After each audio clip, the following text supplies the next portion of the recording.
Tonight, the MFS urges residents to get their heaters checked ahead of winter. And the region prepares to mark the 20-year anniversary of the Whyalla Airlines disaster. From our 7 Spencer Golf Studios, your nightly news with John Hunt begins now. Good evening.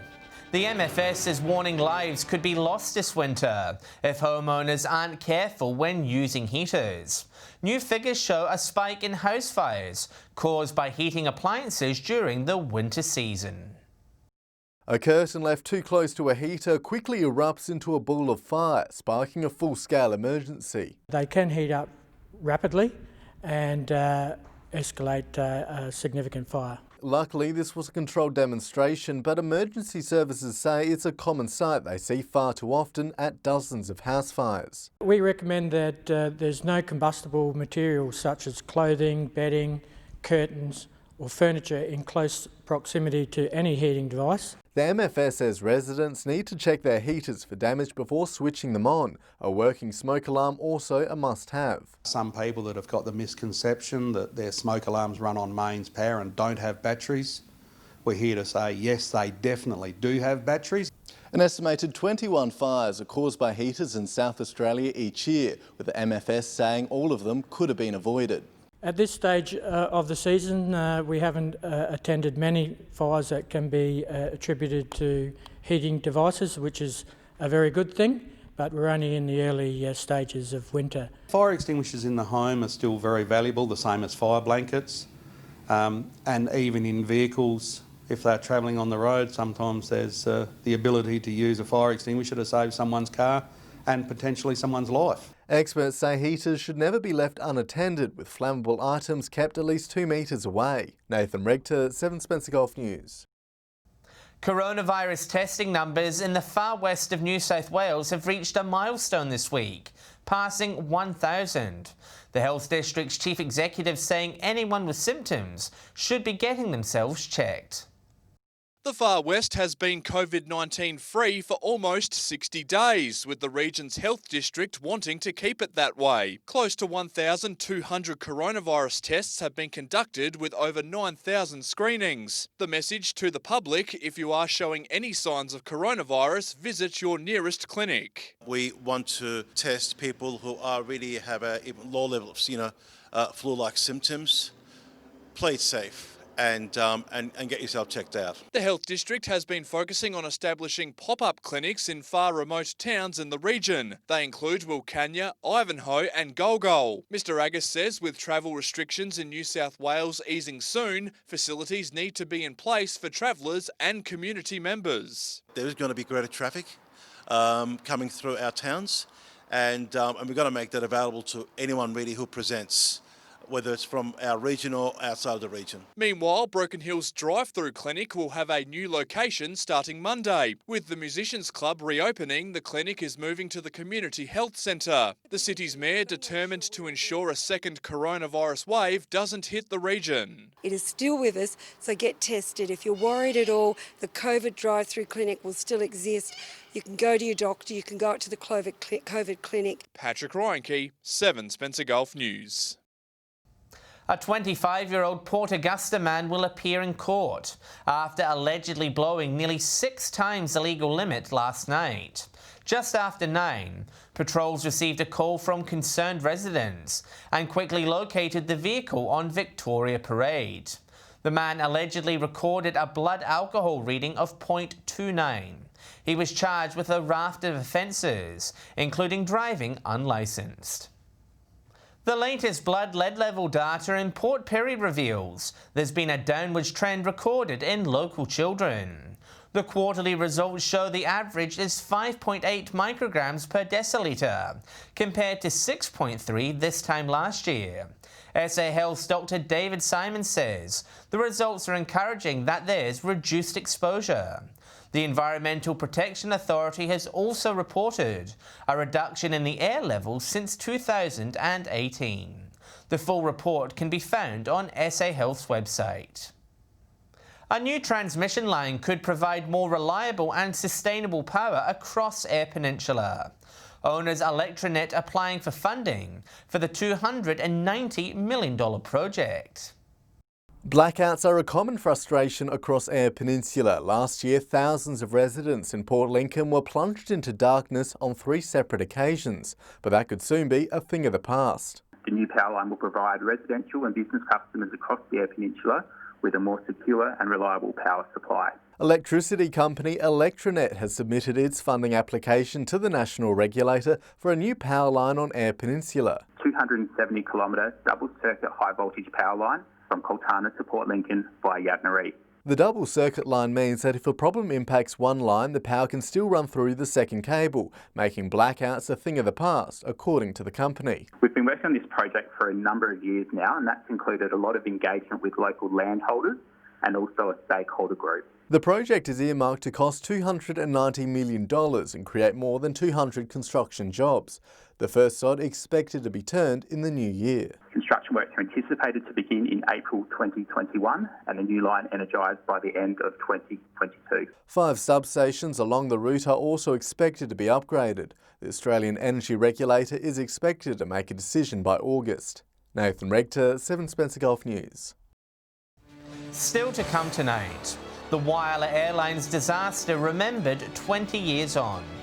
And a decision on whether Broken Hill footy goes ahead this year, still 2 weeks away.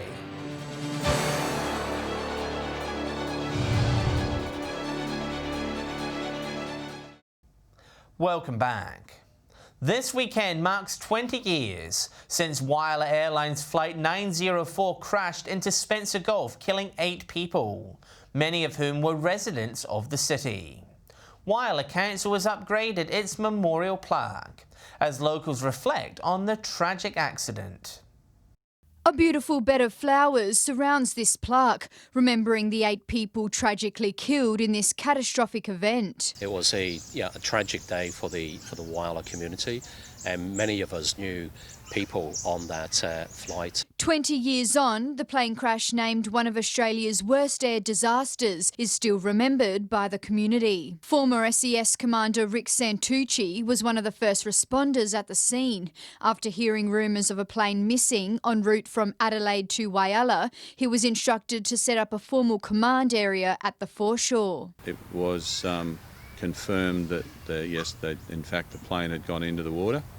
And we were then setting up a major search. Rick says he'll never forget the hard work from first responders and members of the community during that traumatic period. All they wanted to do was recover and find any trace, anything to do with the plane. After a long 6-day search, the plane was found roughly 10 kilometres offshore. Sadly, all but one body was recovered from the water. It was a tragic set of circumstances that deeply impacted on the Whyalla community. Family and members of the community will be able to come here on Sunday and pay their respects, visiting this plaque which overlooks the beautiful coastline of Whyalla foreshore as a special memory to the 8 who tragically lost their lives. The incident showed me just how close this city became. People were here, school children were here to support the daughters and sons of the family. Sophia Contagonis, 7 Spencer Gulf News. Broken Hill's local football clubs are considering a number of options to get a season up and running this year. A couple of options are on the table, including a festival of football to be played in September.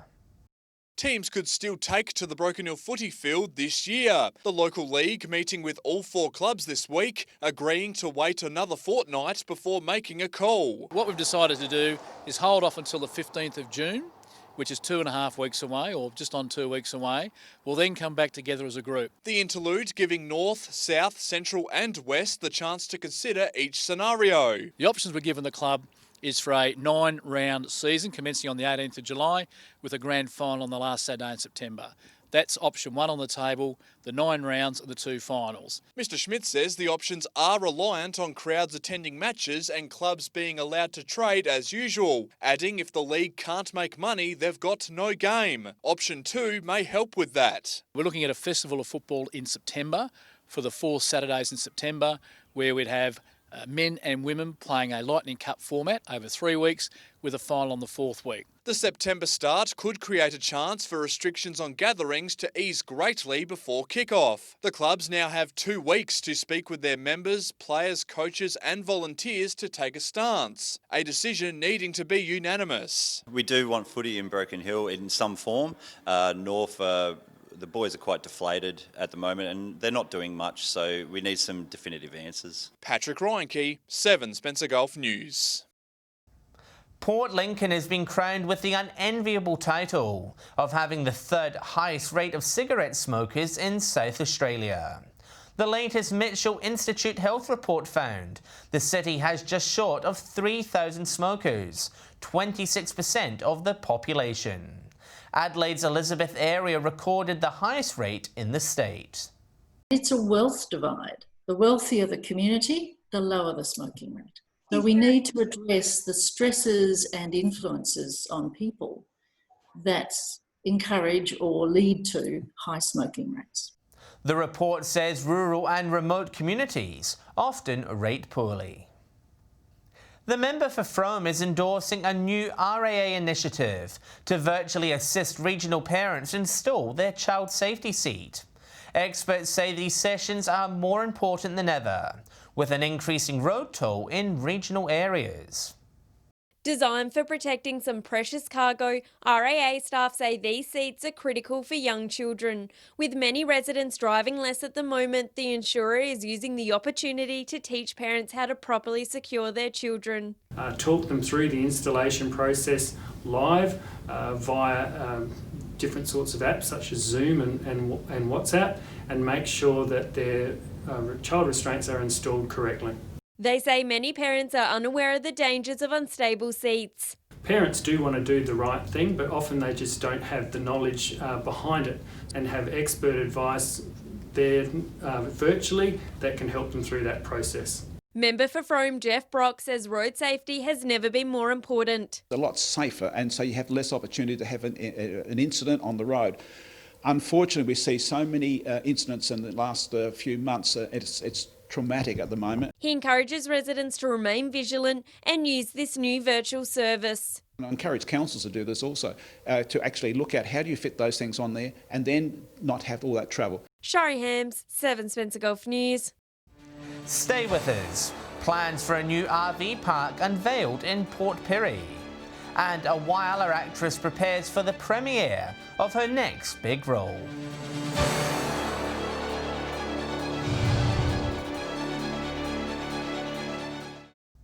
A new RV park in Port Pirie is a step closer to reality, with local council endorsing the proposal.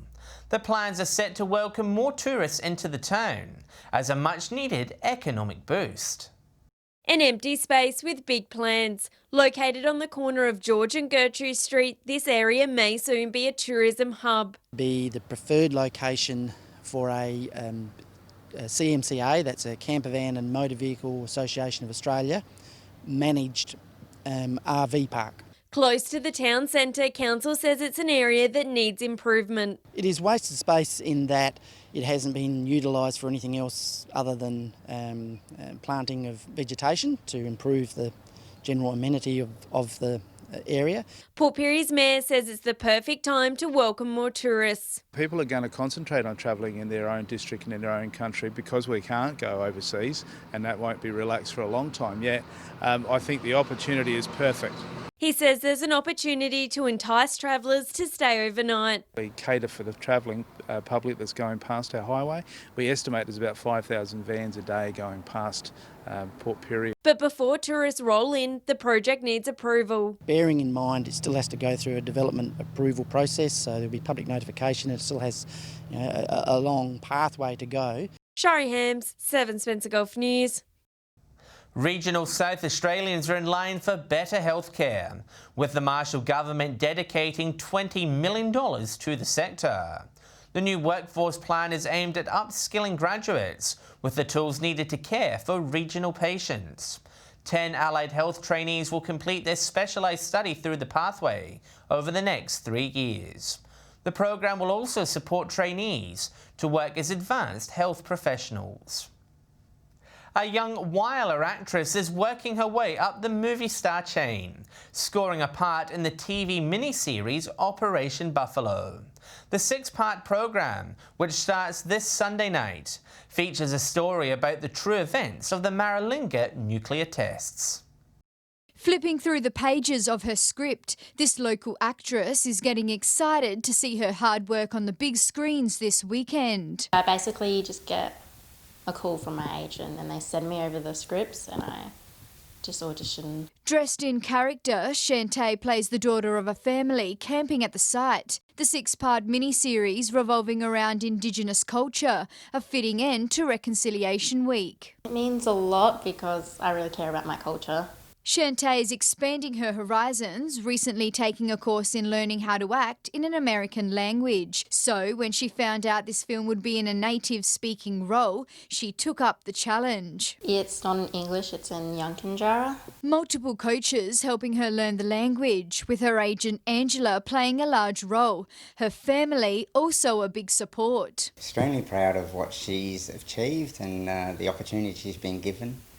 And she's really seen her develop over the last year. It's not her first starring role, also playing a character in Total Control with some big-name actors. Deborah Malman, Rachel Griffith. These actors an inspiration for her own career going forward. Oh, it was amazing. Yeah, Deborah is my favourite so far. Sophia Contagonis, 7 Spencer Gulf News. Stay with us after the break. We check the day's finance news, and we'll have the weekend weather details with Britt.